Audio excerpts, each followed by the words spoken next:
Welcome to Linkronicity, where your journey and destiny link. I'm Stacey, Kumagai, your Linkologist, and I'm here to help you link your life. Today we're going to be talking about linking to your blahs and burnout. I know. You're like, what? Blahs and burnout. Am I speaking your language? You know. You've been there, right? You've been at both places. Blah place and burnout place. Well, I'm going to show you how you can look at this positively. And I know you're thinking, no, there's no way. There's no way you can look at blahs and burnout positively. Well, yes, there is. And I'm going to prove that to you today. So let's talk about these two links, because they're linked together and yet they're on different train tracks. So, woo-hoo, let's go.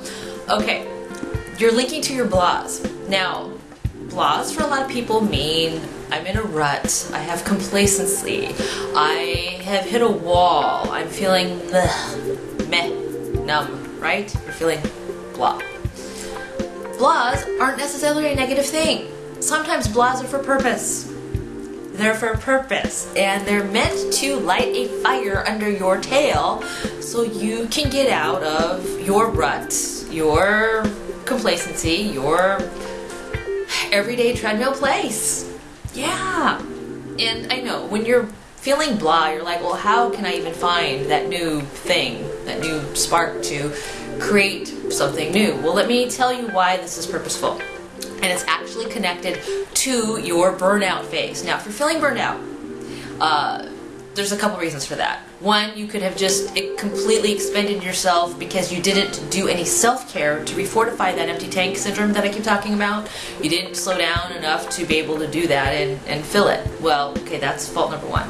But number two, the flip side of the burnout is that what if I were to tell you that you actually expended all of your energy to get to the burnout place, which is why you're feeling blah, because you utilized every bit of creativity, ideas, plans, strategies, and you executed them forward in your life, whether it's your personal life or your professional life, either way, you've actually taken this road, and that's how you got to the burnout place in the first place.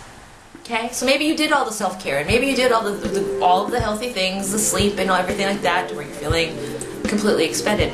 And now you're feeling blah because you think you're not creatively inspired anymore, but in fact you're really only feeling blah because you're burned out.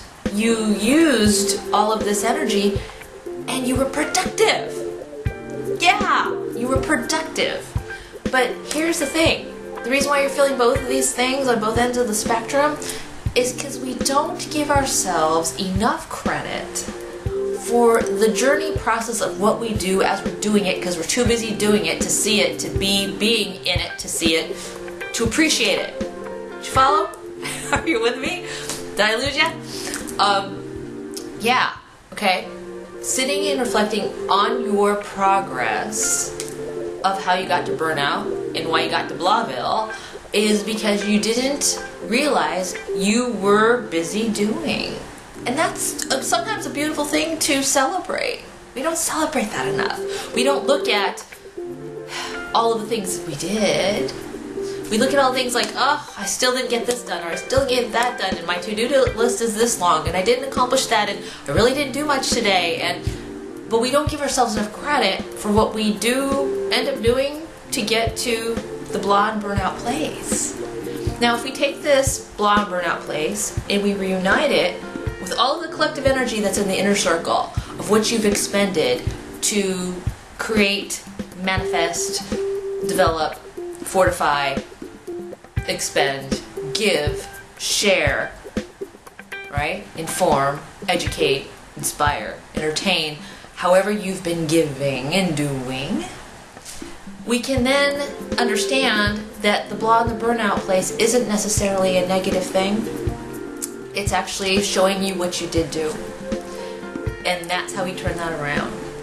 Now, on the flip side of that, there is the return to tranquility, serenity, sanctuary, refuge, respite, sitting in relaxation to fortify that empty tank syndrome And there's plenty of videos on this. You've got the self-care video, you've got the sitting in the void video to understand where the seeds need to sprout in the void period when nothing's happening, to actually see the fruits of fruition, to develop, to link back to the idea of why you were even in the blah and the burnout place to begin with, because you did all of these things. Breathe. and to understand and comprehend that journey and that process. But what I'm doing for you right now is further developing clarity of why this full circle journey is putting you in this place to begin with, so that way you don't get down on yourself for feeling blah, and you don't kick yourself for feeling like you've burned out, unless of course you didn't apply your self-care, to get to that place. Sometimes reflecting in the productivity of your process is worth honoring. And that's how we honor the blahs and the burnout. So collect yourself, respect yourself, gather the place of where you've expended your energy in the process of your journey in being and doing. And you will have a better perception of what the blah and the burnout phase can actually mean in terms of mattering in your life. I'm Stacey Kumagai, your Linkologist, here to help you link your life. Please be sure to follow me on Twitter, Facebook, Linkronicity, blogspot.com, and go to Linkronicity.com for private coaching sessions. I hope you have a wonderful day.